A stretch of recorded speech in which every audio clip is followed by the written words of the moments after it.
তারেক রহমানের সঙ্গে যে বৈঠকে যাচ্ছেন, এই অনেকে মন্তব্য করছেন যে বানরের পিঠা ভাগাভাগি হচ্ছে, আপনারা কি তাদের সামিল হলেন না? ধন্যবাদ। প্রশ্নগুলো কঠিন, তবে খুব বেশি মানে না আর কি, জটিল না, এবং প্রশ্নের উত্তর মনে হয় আপনি জানেন, তাও প্রশ্ন করতে হয়, তাই প্রশ্ন করলেন আর কি। তো প্রথমে একটা কথা বলি, আপনি দেখেন না আমরা প্রতিবাদ করি, এটা আমি একটু বিস্মিত হলাম। আসলে না, অনেক কিছু দেখা যায় না। এই যে আমরা অক্সিজেনের সাগরে বাস করি, অক্সিজেন দেখতে পাই না, তেমনি আপনি বামপন্থীদের প্রতিবাদও দেখতে পান না আর কি। তো আমরা বামপন্থীরাই একমাত্র এই সময়কালে একটু বাঁকা কথা বলি। এই সময়কালে দেখবেন যে মিডিয়া নিজে নিজেই সেলফ সেন্সরশিপে পৌঁছে গেছে আর কি, এবং পুলিশও ধরেন মাঝে মাঝে কিছু মনে করেন একটু আপনারা বাঁকা কথা বলেন, আপনারা একটু বাঁকা কথা বলেন। ঐক্যমত্য কমিশনের বৈঠকের সময় আমরা দেখেছি আপনারা ওয়াকআউটও করেছেন, ওয়াকআউট করে আবার গিয়ে সেগুলির সঙ্গে সায় দিয়ে এসেছেন, তাই না? এখন একটা পাতানো নির্বাচন হচ্ছে, এই জায়গাটা একটু আপনি ডিস্ট্রাক্ট করছেন। আমরা প্রতিবাদ করেছি, ওয়াকআউট করেছি, এবং যেই প্রশ্নে ওয়াকআউট করেছি সেই প্রশ্নে আমরা আর স্বাক্ষর করি নাই, আমরা আর সেটা রিসলিউশন করতে দেই নাই। এমন না প্রতিবাদ করলাম, মেনন ভাইরা করতো, মেনন ভাই একটু প্রতিবাদ করতো সংসদে, কিন্তু করে টোরে আবার হাত তুলতো, কারণ হাত না তুললে তার এমপিত্ব থাকবে না। তো আমরা আবার প্রতিবাদ করে হাত আর তুলি নাই, একবারই বেরিয়ে এসেছি। ওকে, ফাইন ফাইন, কিন্তু আপনারা তো এখন নির্বাচনে যাচ্ছেন, যেই নির্বাচনে ওই বিষয়গুলো অন্তর্ভুক্ত যাচ্ছে, আপনাদের অংশগ্রহণ একটা বৈধতা দিচ্ছে না সেই বিষয়গুলোকে?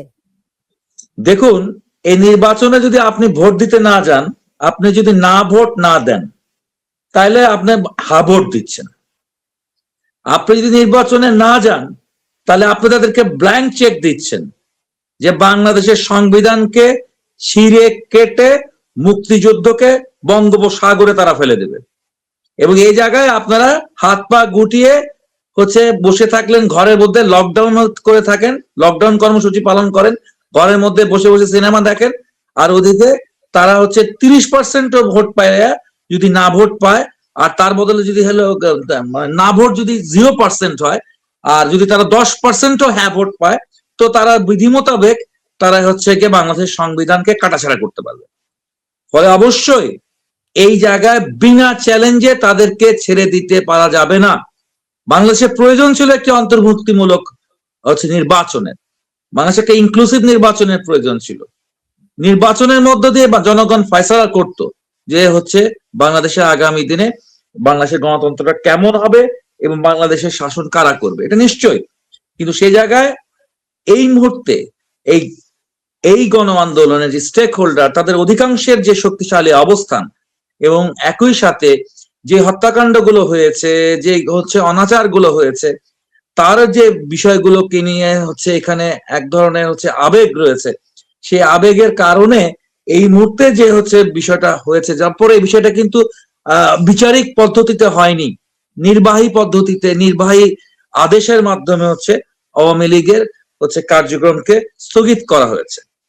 আওয়ামী লীগের কার্যক্রম বেসিক্যালি এখানে কিন্তু স্থগিত, এবং যেটি বিচারের মাধ্যমে, আইন আদালতের মাধ্যমে এটি নিষিদ্ধ হবে কি হবে না, বিষয়টি সেদিকে অগ্রসর হবে।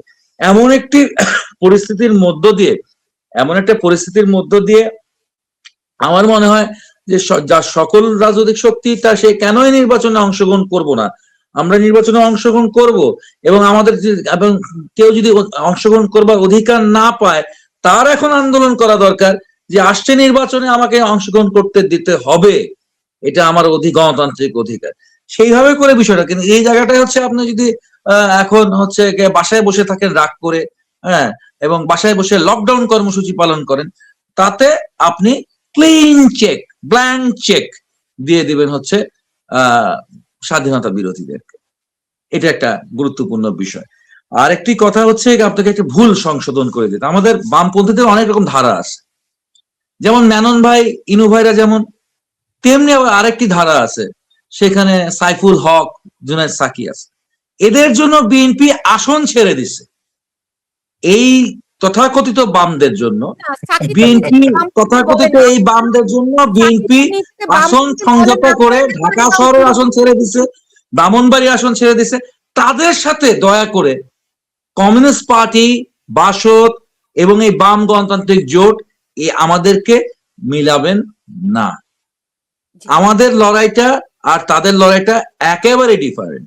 জি অর্থাৎ জি মেনন ভাইরা চলে গিয়েছিল আওয়ামী লীগের দিকে, সাইফুল হক ভাইরা চলে গেছে বিএনপির দিকে, কিন্তু বাম দিকেই রয়ে গেছে শুধুমাত্র বাম গণতান্ত্রিক জোট বা বাংলাদেশের কমিউনিস্ট পার্টি।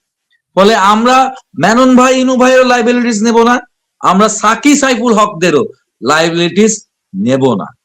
ঠিক আছে, আপনার কথাগুলো ঠিক আছে, কিন্তু এটা কার জন্য ঠিক আছে সেটা আমাদের জন্য ঠিক নেই। উদুর পিন্ডি বুদর ঘাড়ে চাপানোর দরকার নাই। সাকি সাইফুল হকের ভুলের দায়ভার কমিউনিস্ট পার্টি বা সাজিদুল হক রুবেলরা নেবে না। হুম। শেখ ফরিদ আজকে যেভাবে করে আহ, এই বাম দল, বাম জোট যেভাবে করে বৈঠক করলো, তাদের ভিতরে কি নতজানুতা দেখেননি? আমার কাছে কিছুটা নতজানু মনে হয়েছে, সম্পূর্ণ মনে হয় নাই, আংশিক মনে হয়েছে। কারণ আওয়ামী লীগের নির্বাচনে যায় নাই, কারণ সেখানে দিনের ভোট রাইতে হয়েছে। কিন্তু আমাদের কমরেড ড্রাইভার তো আরো বেশি লোক যাইতে, ওবার তো আওয়ামী লীগ বিএনপি কে নিষিদ্ধ করছিল না, কমিউনিস্ট পার্টিকে নিষিদ্ধ করছিল না, ধানের শীষ নিষিদ্ধ করে নাই, এইবার মাসাল্লাহ নিষিদ্ধ করেছে। আমার মনে হয় তাদের নির্বাচনে, যদিও কমরেড রুবেলের ভাষায় যে নির্বাচনে না গেলে তাদের ব্ল্যাঙ্ক চেক দেওয়া হবে, এটা তার ভাষায় ঠিক আছে। কিন্তু বাংলাদেশ এই সমস্ত নির্বাচন দেখে আসছে, আরো দেখবে। এই এই তথাকথিত নির্বাচন বাংলাদেশের জনগণ থোড়াই কেয়ার করে। এগুলো এই নির্বাচনে কে কি করলো, আর বাংলাদেশের সংবিধান ওই ছেলের হাতের মোয়া না, ওই কটকটির দোকানের কটকটি না, নই আলার দোকানের নই না, যেটা আসবে জামাত ভাঙবে চিরবে, আমরা বসে থাকবো। আমার ধারণা কমরেড রুবেলও বসে থাকবেন না, তার কমিউনিস্ট পার্টিও বসে থাকবে না। 72 সংবিধানে যদি কেউ হাত দেয়, সেটা তারা যেভাবেই ক্ষমতায় আসুক, জোর করে আসুক বা কৌশলে আসুক, ইলেকশনে আসুক, সিলেকশন আসুক, অতনালি আদেশের না। আমাদের জামালপুরের ভাষায় বলে অতনালি আদেশের না। বাংলাদেশের জনগণ এগুলো মানবে না। বাংলাদেশের জনগণ যদি এগুলো মেনেই নিত, তাহলে 54 বছরে জামাত যে বদমাইশি করেছে, তাদের হাতে যে ক্ষমতা আছে, যে সক্ষমতা আছে, তাদের যে সাংগঠনিক ক্ষমতা আছে, তাদের যে টাকা আছে, এতদিন তারা ক্ষমতায় চলে যেতে পারতো। বাংলাদেশ জনগণ তাদের ক্ষমতাই নিবে না। তাই আমি বিশ্বাস করি আওয়ামী লীগ এই নির্বাচনে লকডাউন করুক, আর সংযুক্ত হোক বা না হোক, আর এই নির্বাচন তো নির্বাচনই না। এখানে আওয়ামী লীগ কি করে, আওয়ামী লীগ কেন বলা হয়েছে যে স্বতন্ত্র, যদি আওয়ামী লীগের পক্ষের লোক স্বতন্ত্র নির্বাচন করে, তাকে নির্বাচন করতে দেবে না। আমরা দেখলাম জাতীয় পার্টির একজনকে তার বিরুদ্ধে মব সন্ত্রাস করে নির্বাচন বানচাল করা হলো। এমনকি আমার এই যে কমরেড, আমার প্রিয়, আমার পছন্দের মানুষ যারা, এই কমরেড যারা, তাদের 15 জন নাকি 17 জনের মনোনয়নের সমস্যা সৃষ্টি করেছে পরিকল্পিত ভাবে। এরা কিন্তু পাশ করবে না, আমারটাই তারা বাতিল নিজেরাও করে জানে। দিচ্ছে, এই যে আপনারটাও আমারটাই বাতিল। বাতিল হয়ে গেছে। তাহলে এখন বুঝেন, এরা যদি যদি কেউ মনে করে যে কমরেড রুবেল তার কাগজপত্র জমা দিতে ভুল করছে, এটা তো অন্তত আমি শেখ ফরিদ বিশ্বাস করবো না। কারণ তিনি যে কখনো কাগজপত্র জমা দিতে আইনগত কোনো প্রক্রিয়ায় ভুল করবেন, আচ্ছা ধরলাম হয়েছে, কমরেড রুবেলের হইতে পারে, 17 জনেরই হবে। মানে এরা কোনোভাবেই, এরা কিন্তু, তারা কিন্তু এই 17টা, যেটা নাকি 15টা বাতিল করেছে, তার মনোনয়ন পত্র বাতিল করেছে, তার মধ্যে এরা কিন্তু এই জুলাই আগস্টের আন্দোলনে সম্পৃক্ত ছিল। তারপরেও সহ্য করতে পারতেছে না। কারণ কি জানেন? কারণ ওই যে কলিমুল্লাহ স্যার, কারণ ওই যে পান্না ভাই, যে সমস্ত এই সাংবাদিকেরা তাদের পক্ষে ছিল। ডক্টর ইউনূসের প্রিয় ব্যক্তিত্ব ছিল কলিমুল্লাহ স্যার, ডক্টর ইউনূস ছিল তার প্রিয় ব্যক্তিত্ব। সেই কলিমুল্লাহ স্যারকে গ্রেপ্তার করেছে। কারণ কি? কারণ আপনি যখনই মুক্তিযুদ্ধের পক্ষে কথা বলবেন, তারা আপনাকে বরদাস্ত করবে না। তারা কিন্তু জানে কমরেড রুবেল ওই ইলেকশনে ফেল করবে, এমনকি জামানত পাবে কিনা সন্দেহ আছে। তারপরেও দেখেন তাকে সহ্য করতে পারতেছে না। কারণ মুক্তিযুদ্ধের পক্ষের মানুষ নিয়ে তাদের একটা চুলকানি আছে। তারেক রহমান যদিও কথা বলেছে মুক্তিযুদ্ধ হচ্ছে আমাদের আসল জিনিস, এটার বাইরে আমরা যাবো না, এগুলো বাদ কি বাদ, কথার কথা, মানে বাজে কথা। কথার কথার আবিধানিক অর্থ হচ্ছে বাজে কথা। তো এগুলো তিনি, ওই বামপন্থীরা গিয়েছিলেন বলে ওই কথাটা আজকে তিনি বা কালকে তিনি এটা বলেছেন। কারণ এলো যে এখন কমরেড রুবেলের সামনে তারা এটা বলতে পারবে না যে না না না না না, আমরা আমরা তো এইটা মানবো না, ওইটা মানবো না। কারণ তারা ছাই দিয়ে ধরবে। তাই ওটা তাদের সন্তুষ্ট করার জন্য, বামপন্থীদের একটু সন্তুষ্ট করার জন্য তারেক রহমান ওই বয়ান দিয়েছে। কিন্তু জামাতের সাথে বয়ান তো আলাদা দিয়েছে। বলেছে জামাত তার ভাই, জামাত শিবির তার ভাতিজা, তার শালা দুলা ভাই, খালু ভাগিনা, এরকম তাদের বক্তব্য আমরা দেখেছি। কারণ তারেক রহমান এমন কোন কাজ, এমন কোন বয়ান এই কতদিনে দেন নাই যেটা মুক্তিযুদ্ধের পক্ষে দেয়, যেটা 1971-এর পক্ষে যায়। আপনি দেখেন 26শে মার্চ আপনি যুক্ত করলেন জিয়াউর রহমান স্বাধীনতার ঘোষক, লিখে দিলেন, কিন্তু 7ই মার্চ আপনি বাদ দিলেন। এই দল, এই তথাকথিত সরকার কে আমাদের বিশ্বাস করতে হবে যে এরা মুক্তিযুদ্ধের পক্ষের? 7ই মার্চের ভাষণ যারা বাদ দেয়, 7ই মার্চের ভাষণ নিয়ে অন্তত কারো বিতর্ক নাই, সেটা যে কোনো দলই হোক। তাদেরই বিতর্ক আছে যারা এই দেশের মুক্তিযুদ্ধ মানে না, যারা পাকিস্তান ভাঙাকে নিজের বাপ দাদার বাপের হৃদয়ে ভাঙা মনে করে, তাদের জন্য 7ই মার্চ খুব খারাপ লাগতে পারে। বাংলাদেশের কমিউনিস্ট পার্টি সব বামপন্থীরা যতই আওয়ামী লীগের সমালোচনা করুক, করতেই পারে, শাসকদের সমালোচনা তো করবেই, গণতান্ত্রিক অধিকার এটা। কিন্তু 7ই মার্চের ভাষণ নিয়ে আমার ধারণা কারোর মুক্তিযুদ্ধের পক্ষের কোনো মানুষের 7ই মার্চের ভাষণ নিয়ে বিতর্ক নাই। আজকে সেই 7ই মার্চের ভাষণ আপনি বাদ দিয়ে দিলেন। এটা কত বড় অপরাধ তারা করেছে, তারা কত বড় আঘাত করেছে। 32 নম্বরের বাড়িটা যেটা ভেঙেছে তার চাইতে 100 গুণ বেশি আঘাত করেছে, 100 গুণ আক্রমণ করেছে আমাদের স্বাধীনতার উপরে, মুক্তিযুদ্ধের উপরে 7ই মার্চের ভাষণ পাঠ্যবই থেকে বাদ দেওয়া। অর্থাৎ বাপের নাম নিল না, কিন্তু বাতিজার নাম নিল, অর্থাৎ স্বাধীনতার ঘোষণা জিয়াউর রহমান দিছে ইত্যাদি। অথচ 26 মার্চের কথা, অথচ ডক্টর ইউনূস বলেছে 27 তারিখে জিয়াউর রহমান স্বাধীনতার ঘোষণা করেছে। মানে তারাই কিন্তু ঠিক নাই। আর জামাত তো স্বাধীনতা মানেই না, ওদের নামে আলোচনা করতেই রাজি না। কারণ যারা বিশ্বাস করে বাংলাদেশে জামাত ইসলাম স্বাধীনতা মানে, যারা বিশ্বাস করে চরমনাইয়ের পীর স্বাধীনতা মানে, যারা বিশ্বাস করে হেফাজতে পাকিস্তান স্বাধীনতা মানে, হেফাজতে পাকিস্তান মানে যেটা হেফাজতে ইসলাম।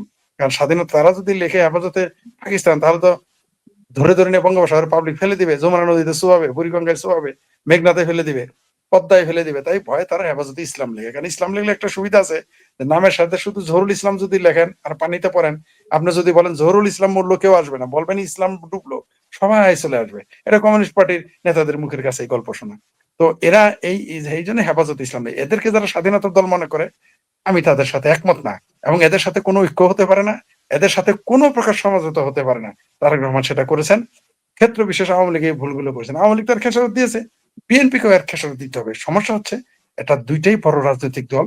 এই দুইটা বড় রাজনৈতিক দলের, অর্থাৎ বড় গাছ যদি পড়ে তাহলে অনেক ক্ষতি হয়ে যায়। এই দুইটাই বড় রাজনৈতিক দল, তাদের ভুলে এই দেশের সর্বনাশ গুলো হয়ে যায়। আওয়ামী লীগ তার খেসারত দিয়েছে, সামনে বিএনপিও এর খেসারত দিতে হবে। মাঝখান থেকে আমাদের বাংলাদেশের স্বাধীনতা, সার্বভৌমত্ব এগুলো বিদেশিদের হাতে তুলে চলে যাবে। আর যেটা কমরেড রুবেল বললেন যে তার মাত্র 7ম